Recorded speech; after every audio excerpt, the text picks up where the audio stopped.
Welcome to Unit 2, Lesson 3, concepts called economic profit.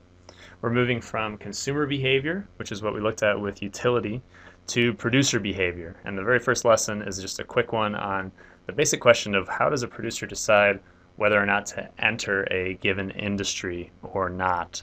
Kind of like utility, we worked with the choice between two goods. Today we're going to be talking about the choice between, do I say, I'm thinking about being an entrepreneur, do I stay in the job that I'm in, or do I start up a business in whatever field? What kind of things might go into that decision for a rational economic actor, which a producer would be just like a consumer. So I'm going to start this off with a quick YouTube clip. It's a couple minutes long. A couple entrepreneurs talking about their decision of whether or not to start up a new business. They were both working, you'll hear about in previous jobs, and they kind of take you through a little bit of the conversations and decision-making process they had. Here you go. My name is Joe Pettigrew, and I've been in Vegas for about 4 years. 4 years now. Moved out to Las Vegas because I was really interested in studying hotel management. That was the part-time job that I was working over in Seattle while attending University of Washington. Moved out, worked at hotels until now, until I met Brian Goldborn at Palms Place, and now I call myself an entrepreneur that makes no money. I moved out to Vegas in 2005. I came out here. My sister was working at a casino called the Primm Valley Resorts, where she got me a job in hotel management. I was there until January 2008 when I accepted the position at Palms Place as assistant hotel manager. That's where I met Mr. Pettigrew one day at HR orientation. Just really hit it off from there. Came into work one morning, probably sometime after opening, I'd say probably 4, 5, 6 months later. It was about 7 o'clock in the morning, and Joe had been working graveyard all night. Wasn't really working, he was more thinking of business as usual. And he came up with the idea of a mobile dry cleaning service that delivered to residential areas. The whole night, the whole 10 hours that I was there at Palms Place, I was talking to my night auditor and just almost brainstorming out how this business was going to look. 7 o'clock rolls around and Brian Goldborn shows up to work. And so immediately, as soon as he comes in, I'm telling him, Brian, I just found a great business for us to start. And it was the first business that we could actually do that didn't require the website presence. The whole concept was to create this mobile dry cleaning company, and our target was going to be big residential apartment buildings, condo high-rises, so on and so forth, where individuals could leave their dry cleaning in one central location. We'd pick it up. You know, the whole concept was that it would be very convenient for them. I would get off work and Brian will come meet me for breakfast before he needed to go to work for the swing shift. And after discussing about the whole idea of mobile dry cleaning service, we finally concluded that it wasn't going to work. And then from then on, Brian was having some sort of a quarter-life crisis and didn't know what he wanted to do at the time. And we were sitting outside of Palms Place for about 4 hours talking about what we should do next. My quarter-life crisis. Okay, so let's imagine this conversation here where they're trying to think about, okay, would this business work? Would it be worth it? They eventually, as you heard, decided that the first idea they had wasn't going to work. So what we're going to look at is what would go into that kinds of decision, that kind of decision. So hopefully from your reading, you'll be familiar with a lot of the way that we go about this. We're going to look at mainly revenues and expenses, revenues and costs, but the probably new thing to you is that we're splitting up the costs. We're considering both explicit costs and implicit costs. I have no idea whether Joe or Brian did this or not, but this is the rational way that economists would say this is the way this should be done. So first we'll start with explicit costs. I just came up with these off the top of my head. They have the cost of doing the dry cleaning when they pick them up, renting the space in the hotels, say that they buy 2 vans and they use those to do the deliveries. They got to buy gas for the vans. They got to advertise. Got to have phone and internet service for themselves, and then they got depreciation, which, as you read about, was the decrease in value of your business's assets, which goes in the books and accounting as a cost. And our assets for this business that we've talked about so far would be the 2 vans. So say if the 2 vans lose $6,000 together in value in the course of the year. So all these things together are our explicit costs, and those total up to be $75,000.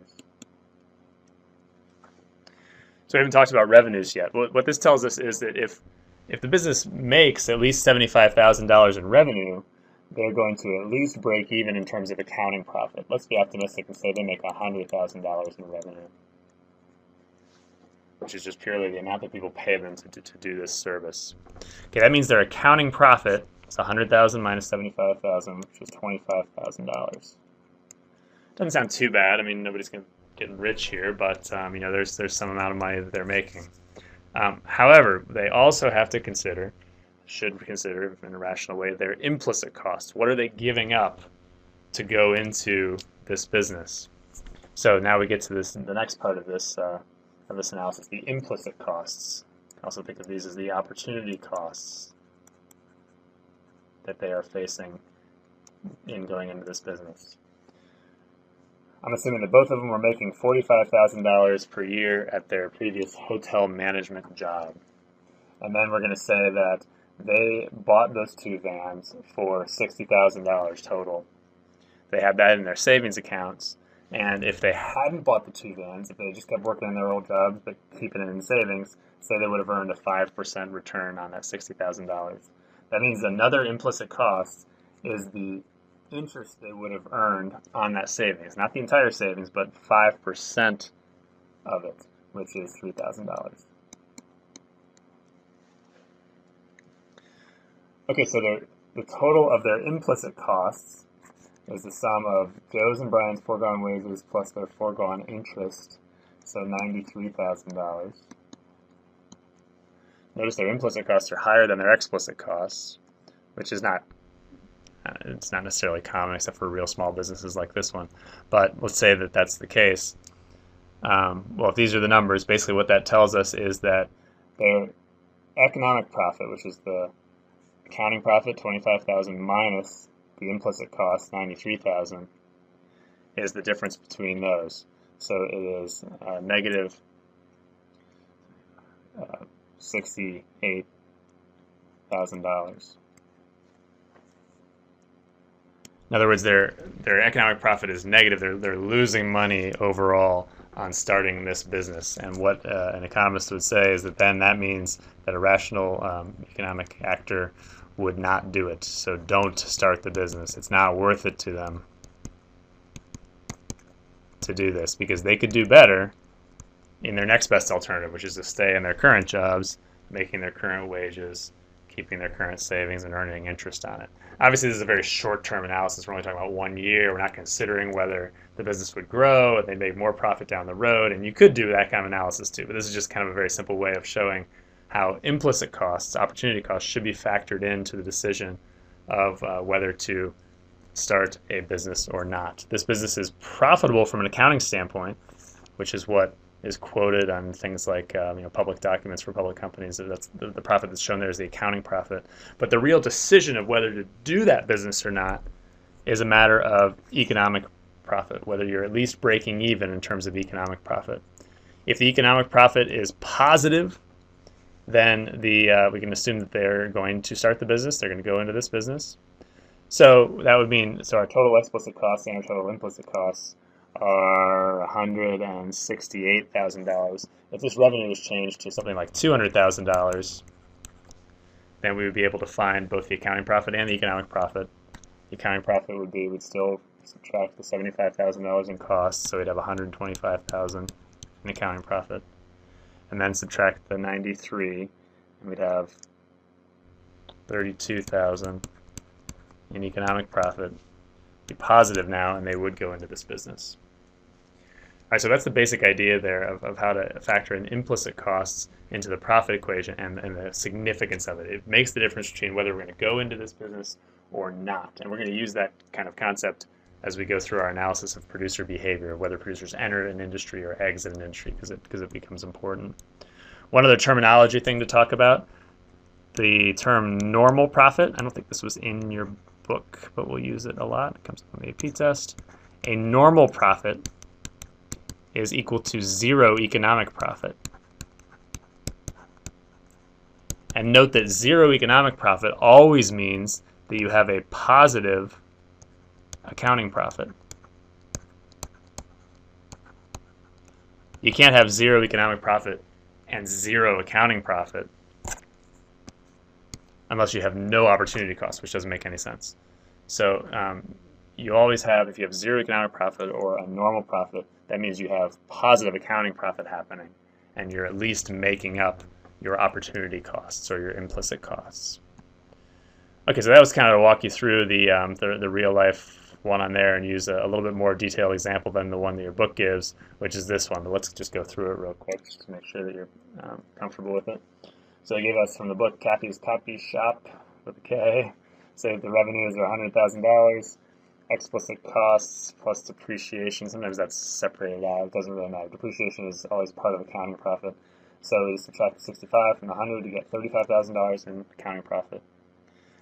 And then it says, what if she has interest, foregone interest of $3,000 and foregone wages of $34,000? Then we subtract this total $37,000 from the $35,000 to get negative $2,000 economic profit, which would say that she should stop running the copy shop and she should go back to whatever other job she was doing beforehand. Okay, so this is all a coldly rational way to determine whether to go into a business like this, and it is the way that we use in our simplified analysis. Just to wrap up, I want to take you back to this story. It turned out that they didn't decide to stay in the healthcare management industry, and just another minute with this, and you'll hear a little bit of the end of the story of why, and then I'll use it to talk about some of compare this to real life. I think there's a point in everyone's life where you feel like you're getting old. You know, now I'm 25 years old. I know a lot of people that's still young, and it is. I mean, I use the term very loosely, but I've spent the last couple of years of my life trying to move up, and right now I have decided to give all of that up and start from scratch all over again. So I'm sure you can understand how that's a little scary, but you know, like Joe was saying, you know, we're sitting out in the back of Palm's place just talking about this crisis, and it's just time to buckle down. It's either going to be convenient, or I'm going to be a 30-year-old man with no job sleeping on mom and dad's couch. Not that there's anything wrong with that for those of you that are still sleeping on your parents' couch. All right, so I like that because it kind of suggests that for Brian, his next best option was not to take this $45,000 income. He felt like he was at a point in his life where, you know, he was going to do this or else, well, he didn't really have an or else. That's kind of the risk that you seem to need to be kind of a real life entrepreneur, which I have a lot of respect for. So the point I'm trying to make here is that the reason this can happen sometimes in real life, because it would be really, if you just followed this cold, rational way of thinking about it, nobody would ever start a business probably, because it's difficult to do, and it's probably easier in the short term to work a regular job. But Brian is saying, you know, his foregone wages, really his next best option to starting the business was to sleep on his parents' couch, and so as long as he at least breaks even in terms of accounting profit from the business, then he's going to choose to do it anyway, which is what he ultimately chose to do. So I like that as kind of an illustration of here's the real life of how this kind of stuff happens next to the economic analysis. Okay, that's it. We'll do several examples of that in class. See you then.